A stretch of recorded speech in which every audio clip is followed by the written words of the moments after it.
I'ma trust the whole damn process for the record, till we breaking records. Reminisce about the past days, now we rise and fly.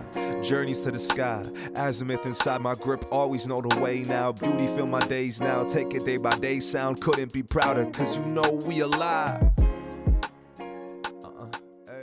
Hi, everyone, and welcome to Azimuth Theatre's podcast In Process. This is our podcast highlighting the festivals in our city and, most importantly, the amazing artists behind those festivals. Today, I have none other than Fringe Festival. Woo! Yeah! And, of course, Utas and Megan Dart. Welcome. Thank you. So good to be here. I'm wondering if we could start by just introducing yourself to our audience, kind of like who you are, how that led you to becoming an artist, and then eventually how that led you to working here for Fringe Festival. My name is Megan Dart. My pronouns are she, her. It is my absolute joy and honor to serve our community as the executive director with Fringe Theatre. We'll start there. Okay. Yeah. I love that. Hi, my name is Utas, and my pronouns are he, him, and I'm the artistic director with Fringe Theatre. And it's, there's so much in it that it's full of joy, it moves really quickly, but it is truly humbling to be a part of it. Speaking of being a part of it, what led you to being a part of it? I have been around Fringe for more than half my life, which is a wild realization. Yeah. But it was one of the first things I did as a patron when I moved to the city. I came here in 2002 to go to school, and of course, Fringe is like part of your staple introduction to summer in Edmonton. And I attended that year as a patron, and I came back the next year as a volunteer. And I have been, I was a reviewer for a number of years, so I worked with View Weekly, rest in peace, as a reviewer. I got to review a lot of the touring shows that came through town during festival. And that was back in the day when we would review all 200 plus shows in the opening weekend of the festival. So I would often see like 50 shows between opening on Thursday and Sunday night and write my reviews furiously in the beer tent in between shows. But it was such a fun way to see the festival because I was seeing work that I likely wouldn't have chosen for myself, which was amazing. And then I was an artist, I was a producer. I started with the team as a contractor and then fell into a full-time role here. I served in the communications department at Fringe for 6 years. And then when Adam Mitchell, our previous executive director, made the decision to move on, I had the opportunity to step into the interim ED role at a very wild time. It was, in the middle of the pandemic. But I am so grateful for the opportunity. Adam and I had a really long runway together. I was here for most of his tenure as ED, so got to talk a lot about the culture and the philosophy and why we do things the way we do, and knew the team really well. When I interviewed with the board for the ED job, the first question they asked me was why do you want this job? Why do you want to be here? And I said the team, and then immediately burst into tears. And that was how my interview started, because the folks who work here are just so incredible. They bring such skill and passion and drive and ingenuity, and this is such a yes place. And so I think I don't know, I've never worked in a place that is so creatively inspired all the time and so willing to take giant creative risks and leaps together, and genuinely cares about building community. Like that's a pretty incredible thing. So that's my Fringe journey. Thank you. That's beautiful. Yeah. Before we move on to Murray, can we talk a little bit about like your original journey to becoming an artist? Yeah. And where that spark was? Oh man, I became an artist by accident. Oh, did you? Like kind of. Art has always been part of my life. I grew up in a very creative household where storytelling and music and visual arts and dance and all of those things were part of our everyday. But I went to school first to be a teacher and realized that was maybe not my calling. And then actually took my degree in communications and professional writing at Grant MacEwan. I graduated from that. I was working for an industry association, was doing some national lobbying at the time. time. My sister Beth was at the U of A taking her stage management degree, and as part of the completion of her degree, had to come up with it normally was a paper, but if you've met my sister, you know that she refuses to do the bare minimum.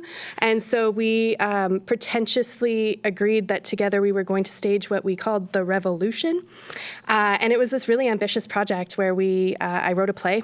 It was the first play I'd ever written. She called me. I was on a plane coming home from Ottawa from a hearing, and she was like, so the timeline of the project has been bumped up. We got to put this up in the second playing space at the U in January. And it was like November. And she was like, so we need a script next week. And I was like, got it. So I wrote the first draft of the script on the plane ride home that day, and I had never written theater before. But we put this beautiful project on its feet. It was like an artistic game of telephone where the script took place in one playing space, and we had a live camera feed on that performance. And this was before the Tims. There was no Wi-Fi. Right. We had to build our own network. It was ridiculous.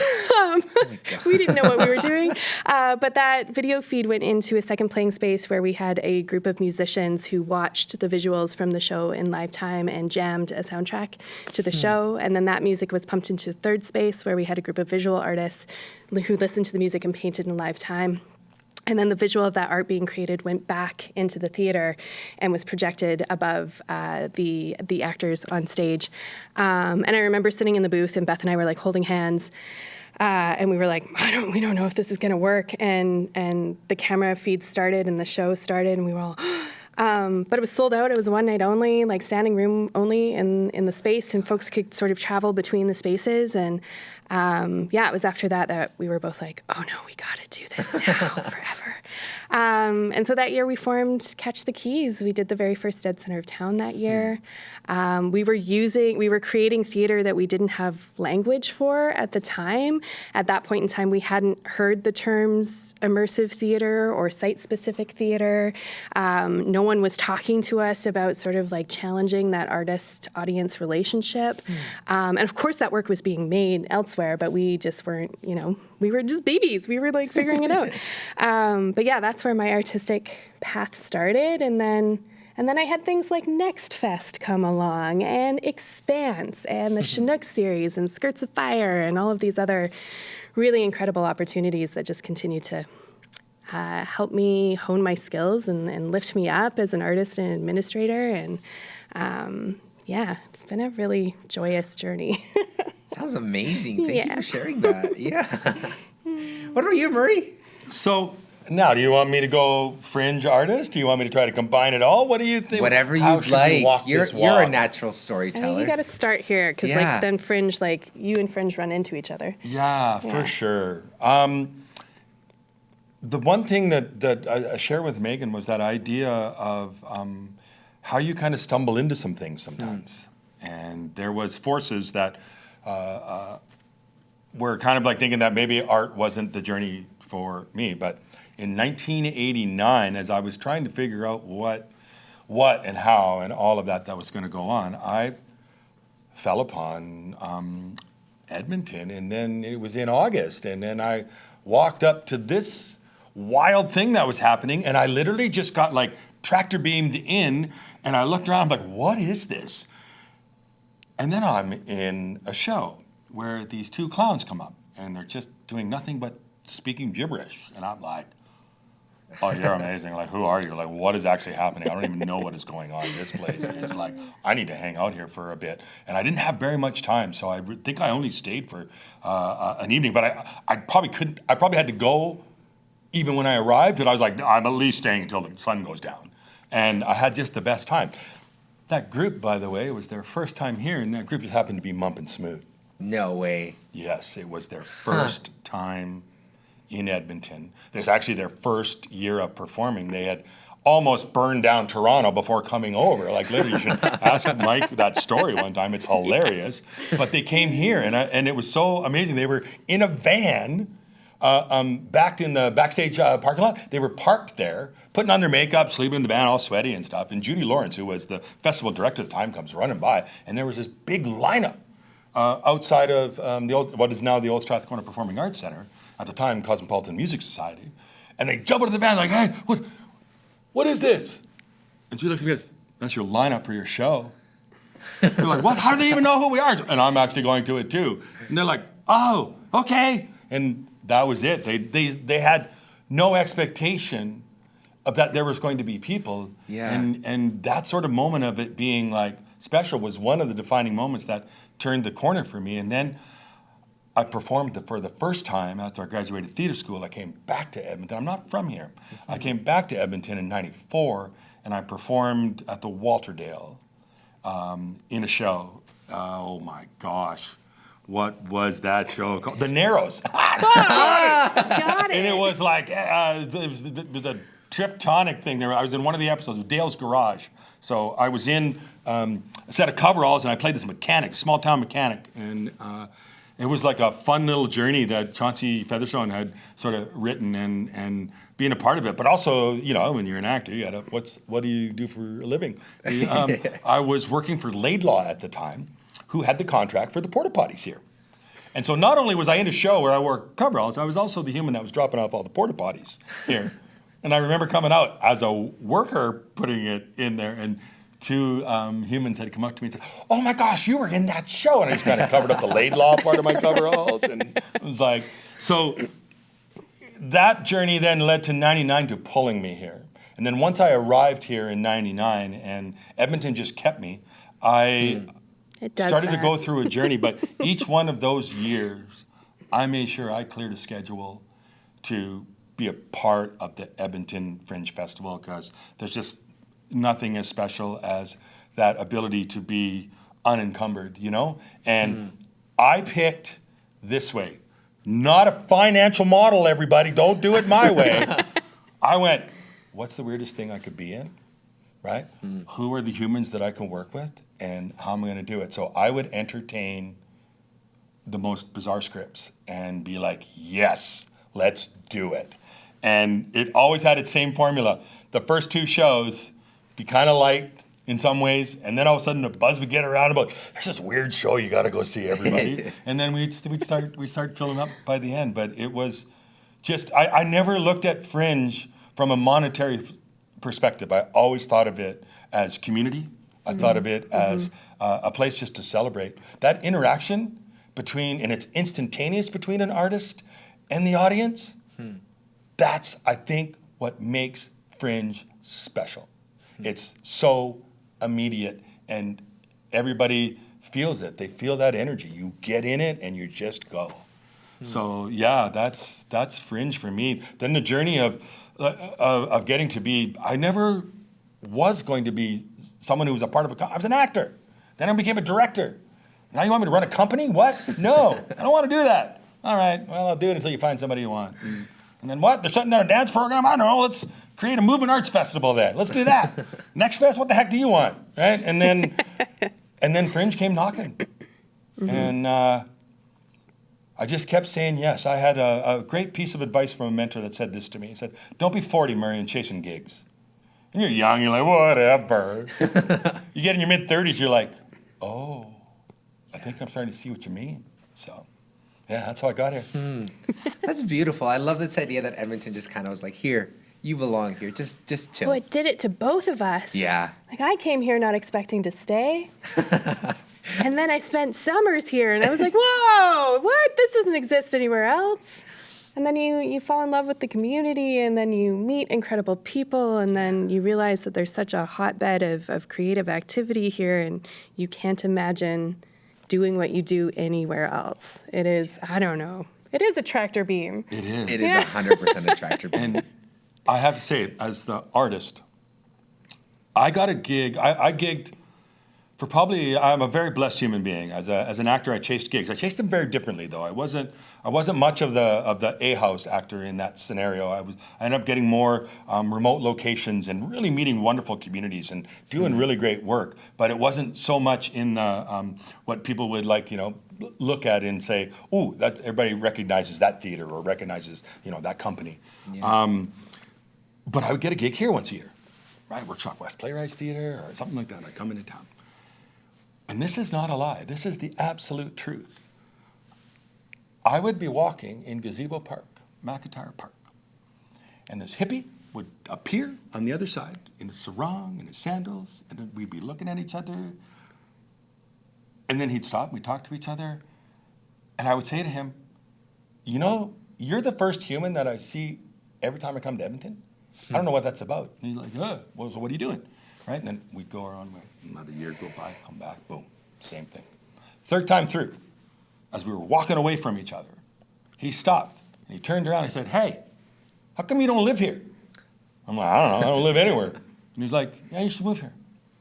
I'm like, huh. Not human, everybody, it's Steve Perot. And I moved here in 1999. And then in 1999, when I came here, I'd had a gig at a little theater company. I don't know if you know Azimuth Theatre. I don't know if you've heard of it. It rings a bell. Okay. Yeah. I mean, it's a pretty tiny company. Yeah, like, I hear they do great multimedia stuff. And I fell in love with that company. I wanted to do whatever I could do to support it. I was such a strong volunteer and everything that was going on. And at the time that I was doing gigs, Steve Perot was on the board of directors. And then it was in 2001 when the space that we had, which we were above let's call it a porn studio, and a fire kind of happened accidentally. A fire happened and burned that building down. It's like interesting. And so then they had to find a new place, and the general manager at the time did, and it was basically a garage attached to a figure.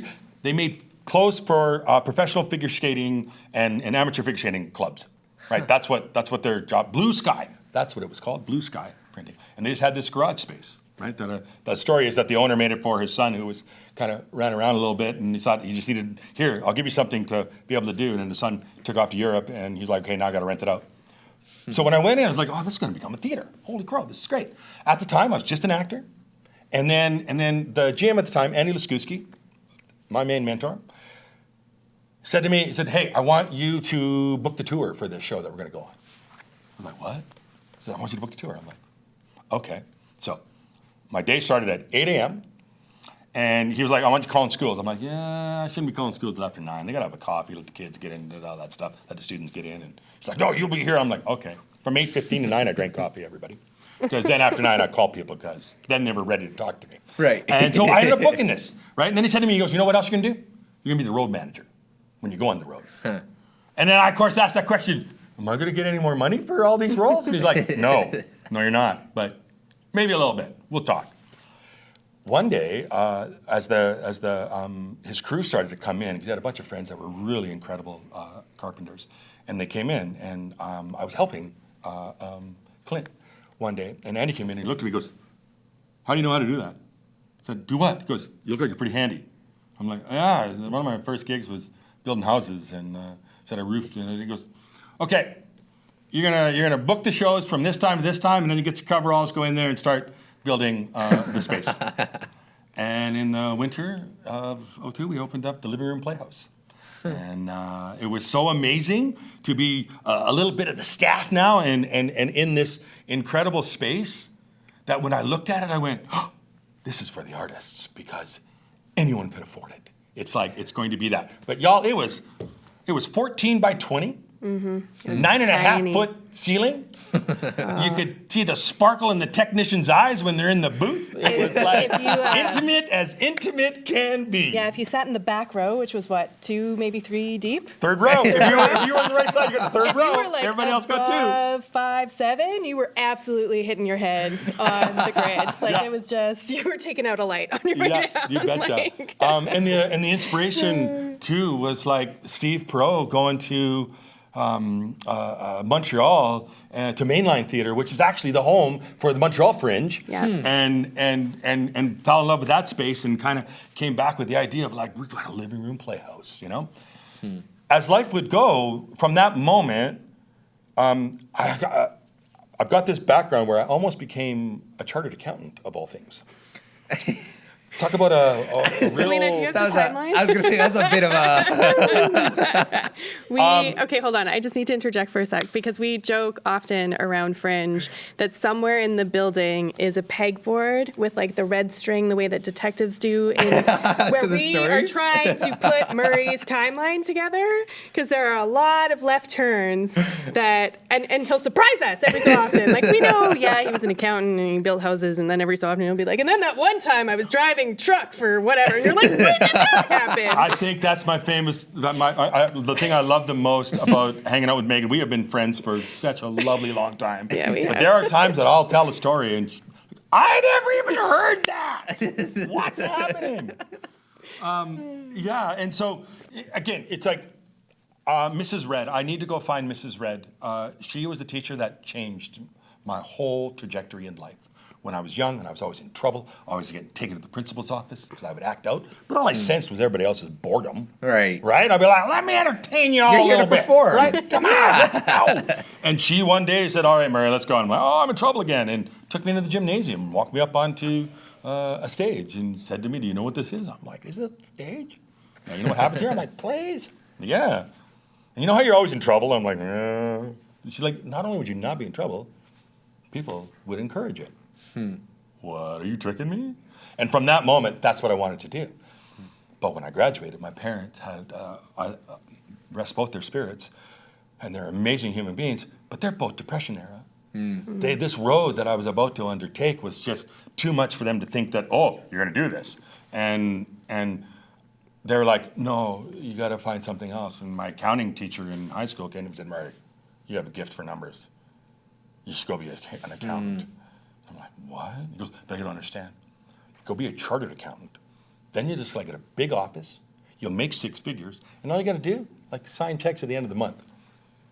So where that may work with some people, I was like, that's actually like sentencing me to the worst possible profession I could ever think of. But I followed it, I went to theater school, got into corporate accounting, changed my mind, finished with a different major, went right up to Peace River where I worked in that community theater group there called Peace Players. On a Friday, I was literally digging in the dirt. I was a land assessor.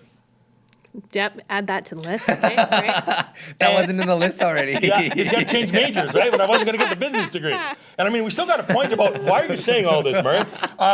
We're getting there. We're getting there. We're still in process. Your Andrew's going to be like, okay, what the heck? We're journeying. We are totally journeying. And I heard it come on the AM radio, the one AM radio station there, which my friend from my small town was actually the DJ there. We could play whatever we wanted on Friday nights. That's another side story. And I went to this audition. And when I walked in, the room just stopped. These people were together for like years, and I was definitely the outsider. I was 21 at the time. And I looked over to the director, who had just moved there, followed his partner from Toronto. This director was actually like in theater for a long time. He worked in Factory and a bunch of other companies in TO. And he said, who are you? And I said, I'm Murray. And he's like, come read for me. I'm like, great. And so I read, and he's like, you, sit down beside me. You're staying with me. You're going to read with everybody else. Just stay here. I was like, okay. So I finished that night out, went home. I wasn't even like in my own place. I was living with one of my managers that I was working with. And the next morning I see this beat up Nova going up and down the street. And I'm like, is that the director? And all of a sudden he sees me like, you! He comes in, he goes, you're amazing, be in my show. I was like, okay. And it was a Best of Neil Simon's Plaza Suite. It was a 2-hander. Again, broke up into like 3 parts. The human I was working with was in high school still. Peace River, Alberta. Sheldon Elter! Peace River, Alberta. As a 21-year-old single human, you don't have any dating potential. Because they're either in the bar lying to you that they are old enough, or the wedding ring is off. So you just go, I'm just not going to date anyone while I'm in Peace River. But this human, she was so good all through rehearsal. They got I just started to clam up as we got to tech, and as we're getting closer to opening. And I walk by on opening night, and I see green through the mirror, and I'm like, are you okay? And she shakes her head, no. And I'm like, have you thrown up? And she shakes her head, yes. And I said, are you going to throw up again? And she's like, yes. I said, you need to breathe and drink water. I'll see you out there. The play starts with me doing this little latsy around for a couple minutes where I'm a small town, went to the big city, became a famous slick producer. She stayed in a small town, had a bunch of babies. Now we want to switch lives. And we get to the show, and I do that little latsy. I slide across, I whip the door open, I look on the other side, and she's on the other side shaking her head no, like she is not coming to be a part of it. And I'm like, my God. oh no, it's just you and I for 60 minutes. So I pull the human on stage, look at them and said, you need a drink. And make a drink, sit down on the couch, boom. House is full. There's 200 plus people in this theater. And she's not saying anything. And I'm like, oh no, what am I gonna do? I was like, well, my guy's kind of, he's a little bit of a player, so I'm gonna, long hair, and I'm sniffing it up, and I whisper a line into her ear. Back up. And all of a sudden, ding, the light goes on, says something. And I'm like, oh my gosh, here we go. Started rolling. And then she gets really, really drunk throughout the thing, and she's doing the best. Now that she's like hit this, just stepped over that hurdle, she's amazing. She is like playing the best drunk she's ever had. And this whole ending that the director had wanted was like, I woo her by telling who I was sitting with at the Academy Awards. Right? So I'm just like, and I sweep her off her feet, lay her down. It's supposed to be this romantic lighting going down as I'm laying her down and come to the end of it, and I'm getting to the end of the names, and the lights are still at full, and nothing's moving. So I'm making names up now, and the audience is starting to laugh. Now I'm into making up names of people that have probably passed away, and and I'm like, somebody please wake up, somebody to turn the lights off. And nothing romantic or sexy about a fade, just boom, we go to black. This human launches up and said, Murray, you saved my life. Kisses me. Lights come back up. We walk out, and the audience leaps to their feet. And I was like, this is what I need to do for the rest of my life. This is it. And that's how it happened. And I changed directions in that moment. And all of that led you to Fringe. And Azimuth Theatre. And right? Azimuth Theatre. That's how Azimuth Theatre. That's the board true. found out that I had this business degree, or almost business degree, and asked me if I wanted to be the GM of Az. And I said, nope, I don't. I said, but I'll look after it until you do. And that was 2003, and Christy Hansen and Vanessa Sabrin, 2015, took it over. 2015. Along that journey, Amber Baratzik, who's just the most incredible human being, when they shut down the Grant McEwen dance program, we got together. We used to sit on the carpet in the living room playhouse and just jam out ideas. And I'm like, how do we keep movers? And I'm a physical theater artist and storyteller. So how do we keep movers? How do we keep dancers, choreographers in town? She's like, why don't we start a festival? Let's start a festival. Yes, let's start a festival. And we actually did it in that tiny little space for 3 years. Expanse Movement Arts Festival was born. Then some other venues came along, and we found a home for it. And then that launched into Next Fest, which eventually then launched into Fringe. And that is how I got here. I feel like Edmonton is one of those communities where people are like, let's start a festival, but they actually do it. Yeah. People actually make the festivals here. 100%. Yeah. And now talking about festivals, like let's move on to Fringe Festival, because I would arguably say this is one of the city's biggest festivals. Like I definitely look forward to a yearly. Let's talk about it. Do you want to tell us about Fringe, about entering its 42nd year? Let's do it. Yeah. Yes, it is considered one of the city's cornerstone events. So we're one of the big four up there with, the Folk Festival and Taste of Edmonton, Heritage Days. But Edmonton is also a festival city. I don't think there's a weekend in the summer where there isn't something happening in this city. It's incredible. But this particular festival, this beautiful beast, 42 years in the making, is North America's longest running Fringe Theatre Festival, kickstarted by Brian Paisley in 1982. He had like a $50,000 check from the government to go do something, and he did. And he it was this DIY punk rock. We're gonna do what we can with what we've got. White Avenue was a very different neighborhood back then. Fringe, I think, is one of the most beautiful examples of arts as revitalization. But every year it just kind of kept getting bigger and bigger, and suddenly artists were traveling from all over the world to be a part of it. And it started as theater shows, and then I think Brian realized that the outdoor site needed some love. Yeah, and what's so beautiful is that Brian's like, this is not going to work. That's what he thought in the first years. Like those empty spaces that were all over White Avenue. Let's put theater in them. This is not going to work. And it did work. And then he said, the next thing he realized, when everybody was milling about in the park. He's like, I gotta have some other things to keep people around while they're in between shows. Yeah. And so he put that call out. He said, oh, that's not gonna work. And he said, too many artists showed up, Mary. I just threw out a call and all these artists showed up from all over the world. And I was like, what is happening? Oh my gosh. And he said, I had to put them, I couldn't say no, they're here. So we did that. And he said each and every time, no matter what we tried, and we thought that wasn't gonna work, it just kept Just going. worked. just kept going. Yeah. And then he said in those early years too, I would say very much like, now you can't. Somebody asked, so what is Fringe? Yeah.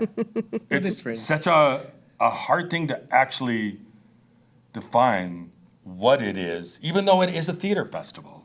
There is Yeah. some other magic that happens with it that's pretty.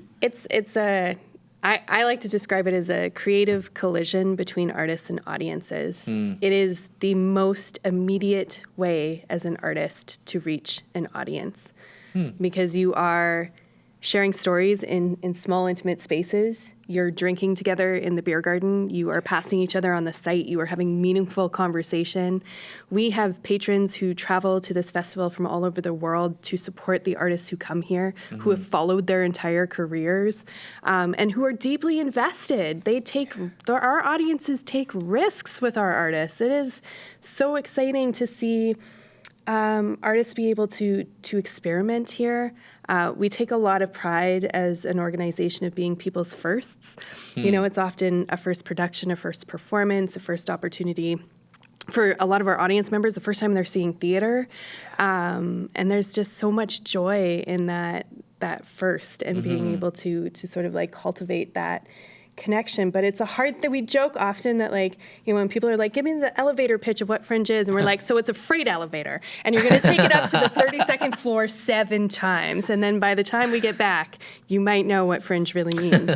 And the stories that are happening outside of the stories that are being told inside, there are people who have met, got together, got married, there were children born, raised at the Fringe. Yeah. And volunteers that have volunteered from the beginning, that just the stories that are created from the stories that are also being told is beautiful. Our technicians from behind the scenes, their journey, there's a whole life there. It's almost like when we talk about what does a time capsule at 50 look like as we edge our way there, how do we, like, you could tell a dozen different versions of someone's story coming through this Fringe. Yeah. Well, and I think that's the best thing is, like, no two people fringe the same way. No. Yeah. Right? Like, everyone has a fringe adventure that is specific to them. And, you know, we've got, like, our amazing frequent fringers who come with their spreadsheets and their highlighters, and they're here at the break of dawn on ticket on sale day, and they've got it down to a science, and they schedule in their bathroom breaks and, like, where they're going to eat at the food trucks, and they've just, like, they've got it figured out. And then you've got the folks who walk in the door and they see that big schedule and they go, is there theater at this festival? And you go, yeah, man, there's theater at this beer festival. And you convert them. And I think that has had a cascading effect on theater in Edmonton. You know, like, we have more indie producers in this city than most cities do. I argue maybe any city in Canada. I would say that. We have really strong post-secondary programs that live here. We recently did an interview with Kate Ryan, who was talking about how her father, Tim Ryan, started the Grant McEwen Theatre program with the Fringe. Like, he brought his students here to create theater, and it was a vehicle for sort of cultivating opportunity for learning and sharing. And Shadow Theater. yeah. Teatro La Cunyatina. Yeah, Guys in Disguise. Guys in Disguise, Yeah. like companies that were born, that became full-fledged companies and professional companies at that, from the festival. Mump and Smoot, Inch Choi, there's so many incredible artists that when they talk about the Fringe, they still have that warmth of, like, this is something unlike.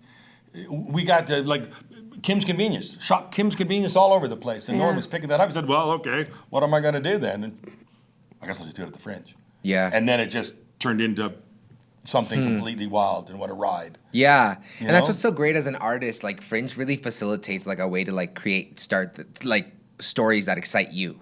Yeah. Right? And to tell stories that excite you. And then you realize that people are interested in hearing those stories and see themselves in those stories. And it's just, like, a great vehicle of, like, telling, like, allowing yourself to see the first, like, chance of like, hey, I did it. I can be an artist, and there can be a way to do this. Well, yes, and I agree 100%. Sometimes you hear, oh, the Fringe should be about new work. The Fringe should be about. I'm like, oh no, the Fringe is anything. And that's what I love about it. You could be side by side with an established company who's does a Fringe show of their season in your festival, and you could be doing it for the first time, or you're rehearsing in the backyard, and you're putting the shellac together to go and put some posters up, like whatever it is that you're doing, but you are side by side doing it. Yeah, and I applaud all of it, and I think that I hope that idea of just being able to. We started a campaign where we talked about taking a chance. Yeah, right. We were saying both take a chance. And risk big in the performing, but also as an audience. Yeah. Because you could swing and miss at the Fringe. Oh, yeah. I'm like, I'll just get back up to bat, though. Like, go see another one. Like, seriously, you're going to find what you're looking for, but you might actually get surprised at what you weren't looking for. And no matter what, like whether you loved it or you didn't enjoy it quite as much, you're walking away with a story at the end of the day, right? And we talk a lot about like the constellation of how Fringe stories, like they grow and they grow and they grow. And I am surprised every year during festival, I will have a conversation with a volunteer or a patron or a staff member or, who's like, has had this amazing life moment that intersects with Fringe. And so it is about storytelling, it is about connection, but it's also so much more than that.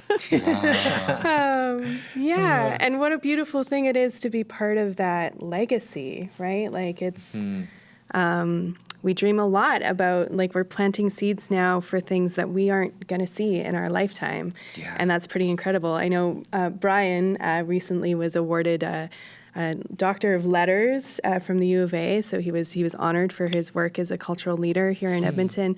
But the big joke was like, in those early days, it'd be like, oh yeah, see you at the 50th, and they never actually thought Fringe would get to the 50th anniversary, and here we are in year 42, starting to think about what the 50th celebration is going to look like.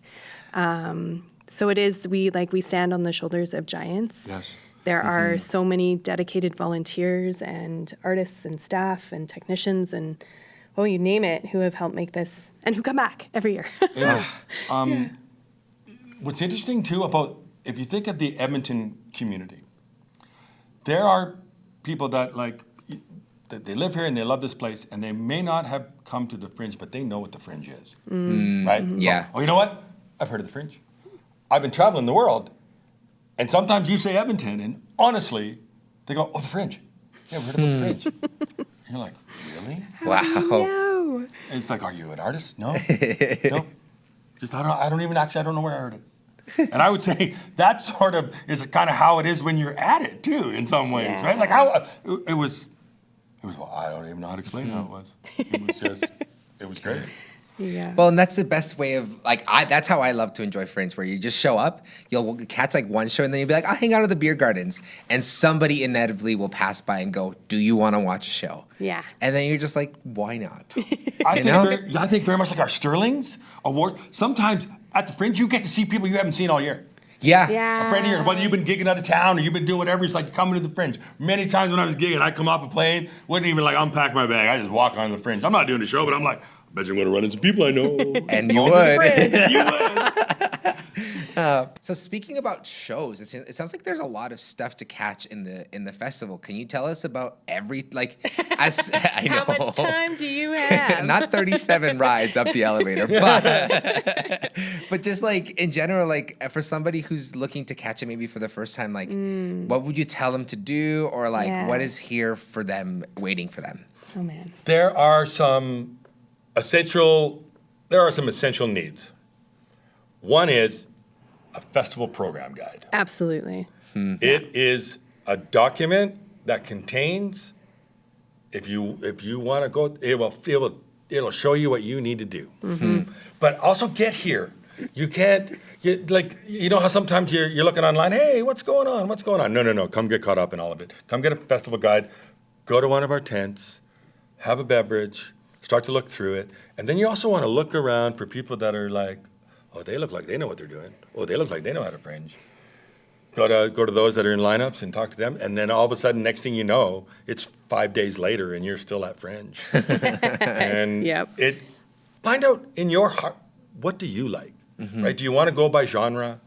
Do you want to just take you want a randomizer from our website to just give you a show because there's too many choices to be made? There's a website randomizer? Yeah, it is this like awesome thing. One of our sponsors, our amazing sponsors, Kickpoint, built it for us a few years ago, like before the pandemic. And now it's shaped like a magic 8-ball. Oh my And so you God. shake the Fringe 8-ball, but of all of the 165 shows that are in our festival, it will pick one at random, and then you can click through to the ticketing website and you can see the schedule and you can buy your ticket to go see that show. But it was to help sort of alleviate that overwhelm when you get to site and you're looking at the schedule and you're like, okay, there are 34 venues and 165 shows, and like 50 of them are happening in 10 minutes. Like, how do I make a decision? And it is overwhelming if you haven't fringed before, because there's a bit of an art to it once you figure it out. So yeah, the randomizer helps sort of like relieve some of that pressure, and same thing, like sometimes you're going to go see a show and you're going to fall in love with that show, and that's going to like spark your Fringe journey, or you're going to go see something and you're going to be like, I don't know what that was. But like you said, I need to go talk to someone about it. Talk to someone about it. And that's why you got to go to the beer tent afterward, because there will inevitably be someone there. But we host little events like a free-for-all on site during festival, where we have artists who get up and do a real quick like 60 to 90 second teaser of their show, and we have fringers who show up with their guides and their highlighters, and that's sort of how they make their decisions.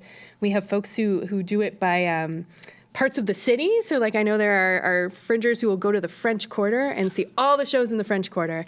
And the beautiful thing about the Quarter is like it has such a different vibe than the main site. The main site is loud and it is colorful and it is busy, and you're, ducking chainsaws that are being juggled by someone, and there's like there's like a hustle to it. And then you go to the French Quarter and it's chill, and you get your poutine, and there's like a singer-songwriter playing in the square, and yeah, it just has a very different vibe to it. And then there's like we also have folks who come to Fringe who never see a theater show.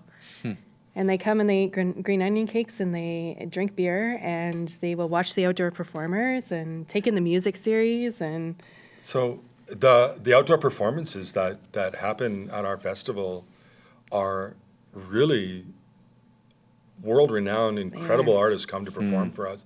The two unique things I would say that Edmonton Fringe has, number one, there are festivals that are Fringe festivals that don't start until 5 p.m. because they don't have audience. Right. We have audience all day long.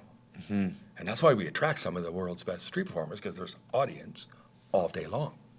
And in the ATV Park, that pitch is like a top 20 pitch in the world because of just how incredible it is. We've moved some stuff around with, of course, recovery from that thing that we've all been going through together, and it's augmented a bit, but we're going to get back to that. But to know that these artists that come to us, that it's so beautiful to, on a busy Saturday night, you walk out, and to Megan's point, there's actually a hum that you are in, and it's not until you step out of it that you go, oh, wow. And you walk back in, you're like, back out, you're like, oh, it's real. yeah, it is. But it's sure fun to get caught up in that. Now, the Fringe Festival has a theme every year. Yeah. What's our theme this year, just for everyone who might not know? So this year is our 42nd anniversary, and if there are any like sci-fi nerds out in the world, you will know that the number 42 has very important significance. But this particular anniversary joyously led us to Douglas Adams' Hitchhiker's Guide to the Galaxy, in which, of course, the answer to life, the universe, and everything is 42. So our theme this year is The Answer is Fringe. And our artwork this year, our amazing artwork created by Pete Nguyen, who is an incredible visual artist, a muralist in town. He's also the chief creative officer with our good pals over at Sea Change Brewing. And he created the artwork for us this year, and it is stellar. Yeah. Like, it's so good. It is so gorgeous. And the conversation to like, I love the art making process of the poster, right? It's got a story to itself. Like you think in early renditions where it was a painting sometimes, or there wasn't the digital graphics that there abilities that there were. Pete went so old school in taking this on, and it was just so gorgeous to know that like he'd sketched everything out, like it just literally came as a piece of art, and then morphed from that. But as a piece of art, it's people wait for that theme, Yeah. and I also wait for that art. Yeah. I feel like the two of them are not really that separate. It's because No. you got to get the theme, but let the artist be the artist, and let them kind of like not have to come with, sure, there's a marketing tool. You got to break some pieces apart. You got to have like, word marketing. You got to have this, you got to have that. But I'm like, it's got to start as with art. the art. Yeah. Yeah, it is pretty incredible. And how do you pick the themes? We have an open process. Usually late winter, we put out a form, a call for themes, if you will. And anyone and everyone can submit their ideas. And then that sort of gets whittled down, and it goes to our team leaders, who are our most invested volunteers. And they get a chance to vote on their top 10. And then it goes to the staff, and the staff gets a chance to vote on their favorites. And then from there, we just kind of whittle it down until there's only one obvious choice. I'm just wondering if there's anything else you'd like to like plug about the festival, or if there's anything special that like you'd love our audience to know about the festival for this year. I want to introduce the audience to 85th Avenue. It is an avenue that we, when I got here, it's called the North Link of the site, right? So if you go north of the Westbury Theatre, and you start through the Triangle, and then you go into where the North Beer Tent is, 85th Ave. On the other side of 85th Ave is Kids Fringe. But that Ave, people have tried to animate it for times, and we discussed what we were going to do with it, and we just thought, what is it going to be? So there is such a beautiful momentum now that came out of just a thought and a follow through of that thought, but organically it showed us what it was going to be. But one of the elements that showed up there that I'd like Megs to talk about a little bit is our community care team. And let's talk about, not only are we performing in so many ways, the idea of we live here, we want to look after and care for everyone. Because if we're going to say fringing is for everyone, it needs to be for everyone. Yeah. Why don't you talk a little bit about community care? Yeah, absolutely. It was an initiative that very much came out of the pandemic, when we came back to this beautiful building situated in a bustling urban environment, neighboring two very busy, under-resourced shelters. We took some time to think about what it means to be responsible in the community, and knowing that our very large, loud, busy event displaces a lot of folks who use the public spaces we activate during festival. And to Mur's point, if we are going to say fringing is for everyone, then we have to start by taking care of our most vulnerable. And so our community care team is headed up by Shima Robinson. It is a group of staff and volunteers who have experience in harm reduction approaches to community care. And so they go out ahead of festival, and this is work that happens all year long, but they meet in community and they let folks know that the event is coming. And during the festival itself, we distribute naloxone, we distribute harm reduction kits, snacks, water, but it's a connection point for our vulnerable and houseless community members to gain access to the festival in a way that is radically welcoming. And what that did was it sort of like kickstarted this really beautiful chain reaction where we started thinking about, how does community care intersect with our accessibility program? And how does it intersect with our first aid team and our security team? And how can we train our staff and our volunteers to be more mindful of how we invite community in and what it means to serve community in that capacity? And so community care has become this anchor on 85th, but then we've had these other like programming pieces that are starting to build up around it. Our Pehonan series, I think, is one of them. And MJ Belcourt, we are very honored to have MJ as a part of our team now. And when MJ first came around, we talked about 85th, and we had this idea of let's bring the teepee there. And she's like, Yes, and I have a friend, Murray, that has this incredible installation about the medicines we use when we smudge and the why. And I've talked to her, and she would love to come and be there. And I'm like, yes. And then Megs loves this. There's a joke I made one time about Kids Fringe. I said, if you're a cool 8, you're not going to Kids Fringe. But what I was thinking about youth. And I'm like, what is youth?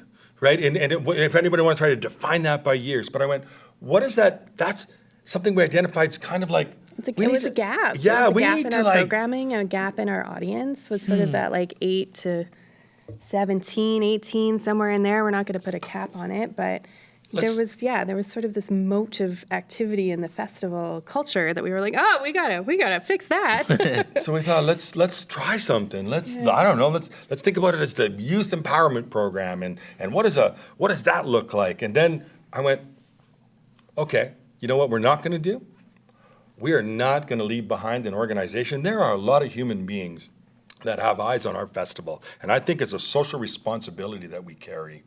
It'd be nice to really help lift up people that are doing really good work. So I said, okay, if we're going to get into this youth empowerment program, then we're going to highlight an organization that works with youth, right? And let's just give them some noise and some love. And so reached out to iHuman. We also said on 85th, said let's put a mural wall out there. We've got a free wall out on 85th. And then from that, I reached out to that Steve Perot. Happens to make him. Steve, you're in this whole entire episode, by the way. Little did you know. The silent guest. Yeah.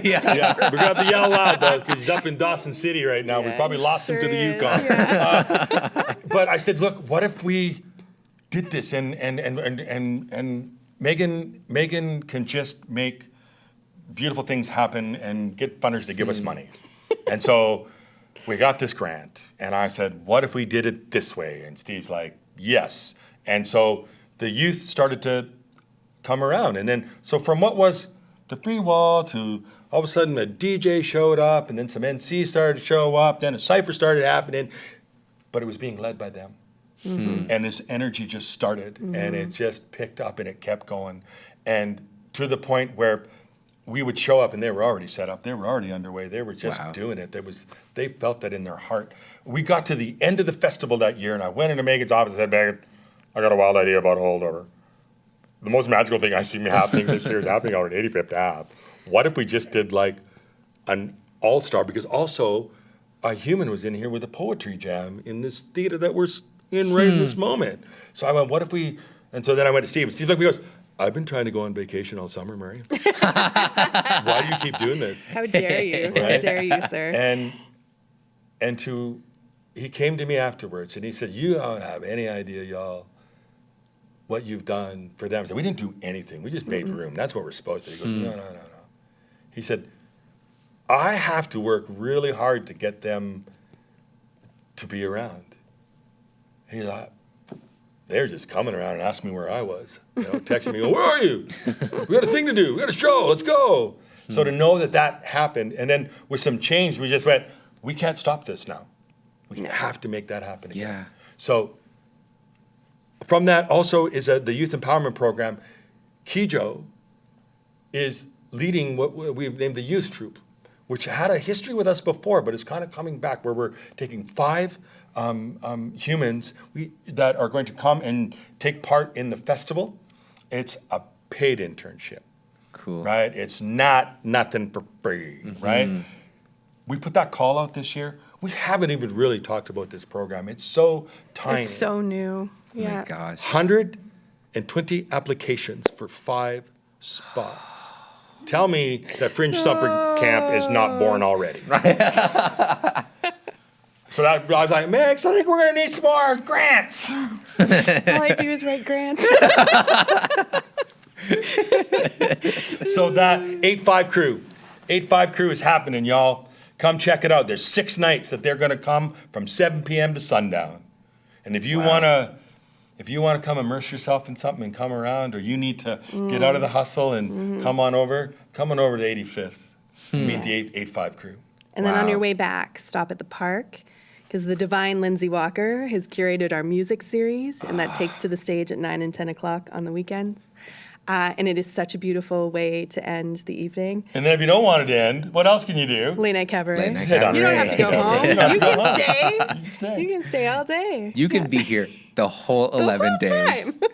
Oh my gosh. Yeah. That's so lovely to hear that like you're really taking like this idea of fringing is for everyone and really like looking into what that means like for the environment, for the community, and for like the space that you're in, right? Yeah. I would my mentors, when they shared gifts, and I was given beautiful gifts, once you got it, the only thing they said, okay, now you got to give it away. So I know that we serve in this role, and we serve this community, and everyone on this team are the most beautiful human beings and how much they care for what they do. And you can't teach that, you can't buy that, you can't do anything of the sorts. People just have it, and to make that magic and to be able to share that space, it's really, really rewarding. I don't even think about how hard we work or how tired I am or any of that aspect. It's just more about, wow, I wish we could do more. I do. I genuinely do. And the thing is, this team does so much, and like every single person on our team is embedded in community in other ways and cares about mentorship. We talk a lot about mentorship at all levels and the reciprocal relationship of the mentor and the mentee. And like I learn more from the folks I mentor, quote unquote, than I can ever possibly give them back. And there's just such a passionate dedication to that sharing and that cultivation of community. And yeah, it's heckin' humbling. Yeah. It really is. I'm brewing up something too that I don't know which year we're going to get into it, but like, you know how sometimes if you take a shirt and you need to turn it inside out and you can wear it for another day. I'm like, I want to turn our festival inside out and let everybody see those that you don't see every day at this festival that make this magic work, that aren't out in the front, that sit in the dark for many, many hours. Hey, Selena. That make this magic sight kind of come together and solve problems you never even knew were a problem or didn't even see was happening. 100%. Holy man. So it's almost like I just want to say, this is your festival. We're all going to turn ourselves inside out and we're going to lead from here. I don't know how it'll work, but we'll figure it out. The team gets really tired of me saying this, but like all festival long, I will end every meeting with the mantra, when in doubt, ask production. Because they really know what's going on all the time. All the time. Listen, if I had Selena with me all the time, yes, everything would be solved. Your life would be so well cared for. I was having a conversation with Selena like a day ago. Selena, one of our shows next, guys, I want all of you with us. It's our show. We can all be together, right? Selena's, I can just see Selena like, Mary, do you know how many events we do here in the you know, I'm like, can we please? Thank you, pal, so much for Thank being you. here. This has Thank been you. so Thank you for lovely. this. And just hearing like all of the beautiful things that you're doing for the community and like that Fringe is doing this year, I'm very excited to take it in. And I hope everyone is going to take it in and bring in the support and the love that this site always has. A final question to end it off, and a real final quick question. Oh, yeah. Do you have a ritual for the festival? Something that you do like year after year at the festival that you're like, this is Fringe. I have arrived at Fringe. Oh, that's a really good question. Step by step. Quick. The beard comes off. Oh, yeah. Oh, yeah, okay. Then we're a few weeks out. Then I see the radio on Chris. And then you know. It's time to get my hair cut. Yeah. And then I walk into media. But it's not until I see the first park thing on the first street starting to get shut down. And when I see that moment, that ritual is, I got to start eating at 3 and 9. Yeah, your whole day shifts. Yeah. So I'd start that. I literally, the moment I have my first meal at 3 o'clock, like I have something in the morning, but 3 and 9. Because once you get moving, 3 and 9 are very important to you, and you need to hammer whatever grease you can into your body to keep you going. Eat a vegetable, everybody. Yes, please eat a vegetable. Greasy vegetables, but still Yeah. vegetables. There are a couple moments for me. The first, welcome back to our team leaders. We do a little barbecue in the spring where they all come back, and that feels like a homecoming.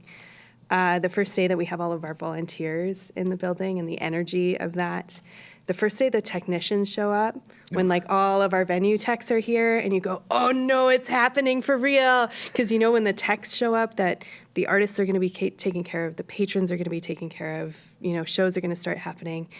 But as a ritual, I think something, and we encourage the team to do this a lot, is like festival moves at a frenzied pace. And there is this like sense of urgency of doing, because we are all going in a million different directions. We're all making a million decisions every day of the festival. But to take that moment of pause and to walk out of this building and to go stand in the middle of that park on a Saturday when there are 20,000 people on site, and to take a moment and look around at all of the joy that is existing, the delight, the pure delight on site, and remembering for a moment that you have a very important part in making that happen, that is like my favorite ritual of festival. Just like, oh, we got here and we all did it together. Wow, that's beautiful. On that note, let's end it there. As always, I'd love to thank you two again, Marie Utas and Megan Dart. Thank you for being here. Thank you for having us. Our unsung hero, the best and always, Yes, Selena Selena. Payne Show. Woo! Also, thank you to Canada Council for the Arts for the money for the original concept of this project, the Edmonton Heritage Council for the festival series. Thank you to Fringe Theatre, to Azimuth Theatre, and thank you to all of you for listening. And we'll see you next time in process, whatever that looks like. Bye. Hey, pal. Enjoying the conversation? Traversing the Azimuth is a brand new branch of Azimuth Theatre, aimed at connecting artists with a wider community, deepening mutual understanding, and getting to share each artist's process and journey. You can help out by going to azimuththeatre.com/sponsorship. Your sponsorship will go straight into paying more artists to come and share what it means for them to be proudly in process. For more information on Traversing the Azimuth, go to azimuththeatre.com/traversing.